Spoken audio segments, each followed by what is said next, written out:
What's up, ladies and gentlemen, and welcome to this POV review by Autobahn. My name is Max, and today we've got the all-new Mercedes-AMG E63 S4matic Plus Wagon. This might be the car to end all cars.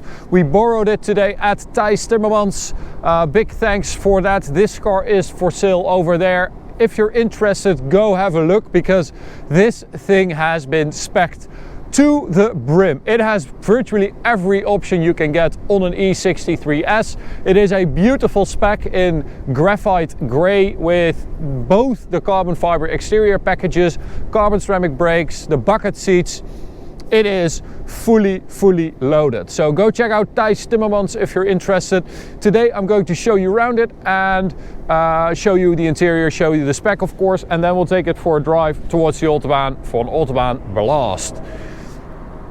Now, the reason we took this E63S wagon is because I think this might be the best all-round car you can buy today. It can do everything. It is so amazing. And also because I want to shed some light on it, because I think most people who buy an E63 buy a saloon, a sedan. You don't see these wagons a lot, and I also think that a lot of people who want a wagon go for an RS6, while this is a much better car. So that is my goal for today. I hope that when you finish this video you are convinced and on your way to Thijs Timmermans or any AMG dealership in your country, of course. This is an amazing car. Now, we have covered the facelift, but I will do it quickly again. It's got a revised front bumper, much more aggressive, more room for air to take in. Of course, we've got the Panamericana grille, so that means you have this vertical slats instead of one horizontal slat. We've got a big Mercedes logo as well, and a little AMG badge there. Wheels, tires, brakes, suspension. So we've got these Michelin Pilot Sport 4S tires, very nice, with the black AMG wheels, fake center locks. Behind that we've got the golden calipers of the AMG carbon ceramic brakes. These are really good. The stopping power is amazing. It has a super firm pedal, so yeah, this is definitely an upgrade over the steel brakes, although the steel brakes are also very good. We noticed that when we drove the sedan around a year ago when the facelift just happened. The E63 has also got a little update for the suspension, because a lot of customers of the pre-facelift felt that it was a bit too harsh, the front axle, so they actually made it a little bit softer at the front, which does make it a little bit more floaty, and especially at high speeds you do feel that the front is a bit softer. It is even more of an all-rounder because it is so comfy and it is so good at just munching up miles. Carbon exterior package, as I said, you've got two of them, so it has everything you can get on the exterior with the V8 bi-turbo 4matic Plus badge. Carbon front lip here as well. And then we've got the black window surrounds, black roof rails. And then of course this is the part we are talking about. It is quite a large car. You can actually see that you've got loads of legroom in the rear. So you can absolutely fit 4 adults with luggage in this massive station wagon, because that is a big boot as well. So you've got more than enough space for your entire family to blast down the Autobahn on your way to skiing holiday or whatever. I mean, that is the dream, obviously. So we've got the badges on the rear as well, AMG E63S. Beautiful rear lights. I really like these. I think they are very handsome. And then we've got the carbon trim in the lower part here and the black exhaust tips as well, which does look very cool. It is a very handsome car, this, if you ask me. I think, you know, I love a fast station wagon anyway, but I think this is a very good looking one.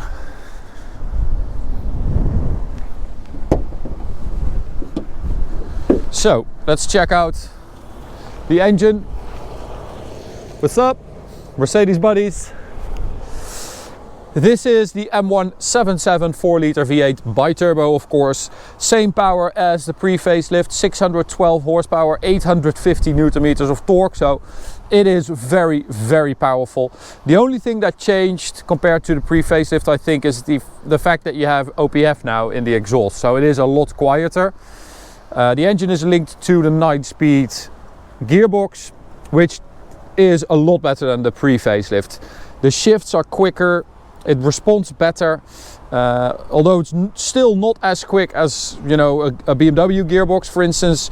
In switching from like drive to reverse when you're maneuvering or whatever, it can be a bit sluggish, but it is miles better than the pre-facelift. Shifts are very, very quick. It's a very aggressive, it can be a very aggressive drivetrain if you want it to be, which is very nice. So as I said,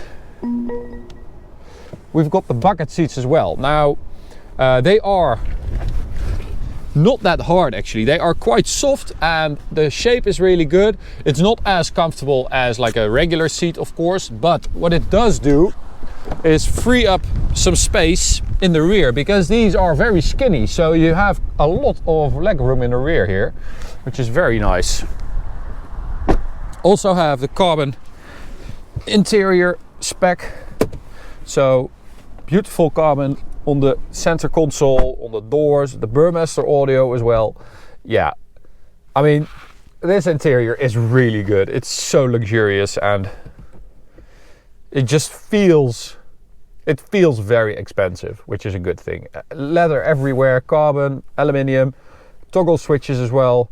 Now, if we compare this to, for instance, an M5 or an RS6, I think this is the most luxurious interior of the three. Of course, a BMW M5, you can get that as a touring. The next generation is going to be available as a touring. But I really feel like this interior is better than an Audi RS6. With the 2-screen setup, I really don't like that. Way too much touchscreen stuff. I like regular buttons, as you probably know. So yeah, this is a good interior. So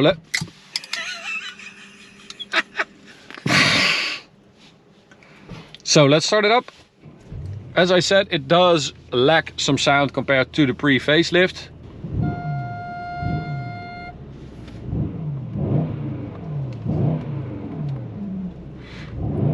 You do still have some V8 sound, but unfortunately regulations have made it difficult to get some real AMG burbles from it, and that really dark thunderous sound is no more, unfortunately. But back to my initial point, my initial idea of the fact that this might be the perfect one-car garage, because, you know, it's getting close to Christmas time. Everyone is looking for their Christmas tree. How cool would it be to get your tree in this 612 horsepower wagon? I mean, it is massive. It is so practical. It is fast. It is nice to drive on a B road like this. It has everything. It even has drift mode, which, you know, there's no other wagon with drift mode, which is quite amazing. It really does it all. So if we select manual for the 9-speed gearbox, I mean, this is kind of perfect as well. This weather change, it's starting to get wet a bit, but you know, we've got 4MATIC Plus. Oh, such a brutal car. Oh man, and I don't know why. I mean, it might just be me or us. I just think it is so much cooler just because it's a wagon. I have completely different feelings towards this car because it is a wagon, and well, let me know in the comments if you feel the same way. Because if this was a sedan, I mean, it's still an amazing car, but I don't think I would have felt the same, like the same want as I do now.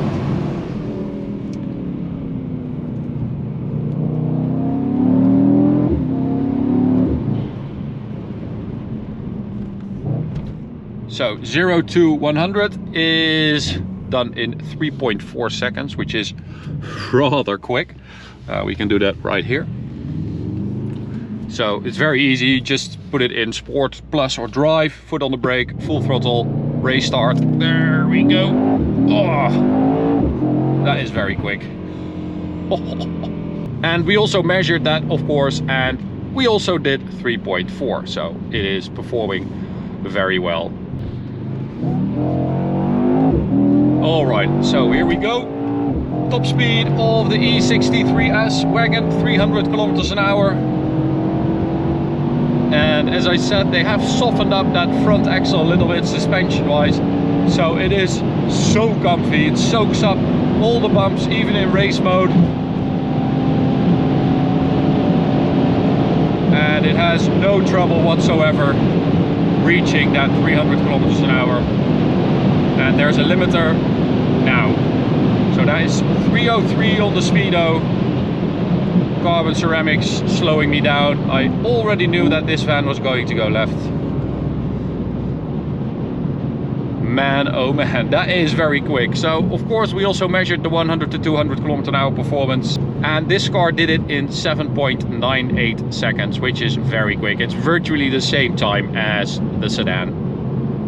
Not as quick as the M5, but quite a lot quicker than an RS6.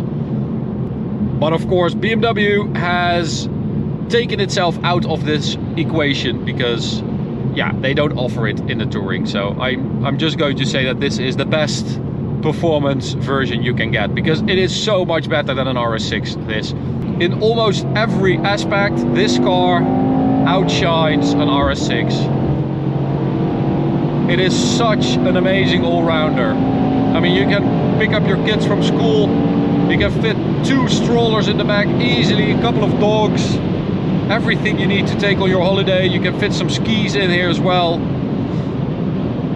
I mean, I'm struggling to find anything that this car can do. Well, of course you do need to fill it up regularly. It does use quite a bit of fuel, but that's basically the only thing that you need to take into account. Everything else, this car does amazingly well. I also personally own a Mercedes E55 AMG Combi, so the wagon version, and I mean, they are so amazing. They are so big and practical and have a no-nonsense approach I really appreciate. It is so much more of a no-nonsense car if you compare it to an RS6, which is all about, you know, the exterior. It's about how does it look, how does it make other people feel when they look at you in that car. This car is about making you feel comfortable and giving you the most practical experience you can have, and it does so in a really good way. So if you are interested in this particular one, go check out Thijs Timmermans. This car is for sale over there. As I said, it has basically every option you can get. It is an amazing spec on an amazing car. So last little stretch to the border. Nope. We have a couple of yellow plates ruining the fun here, as always. Yeah, it's time to move. Yeah. Yes, very good. All right, big thanks to Thijs Timmermans for letting us take out their E63S today. And thanks to you guys for watching. I hope you enjoyed it. You can subscribe by clicking the big button in the middle. You can also check out this video on the right or this playlist on the left. See you at the next one. Bye.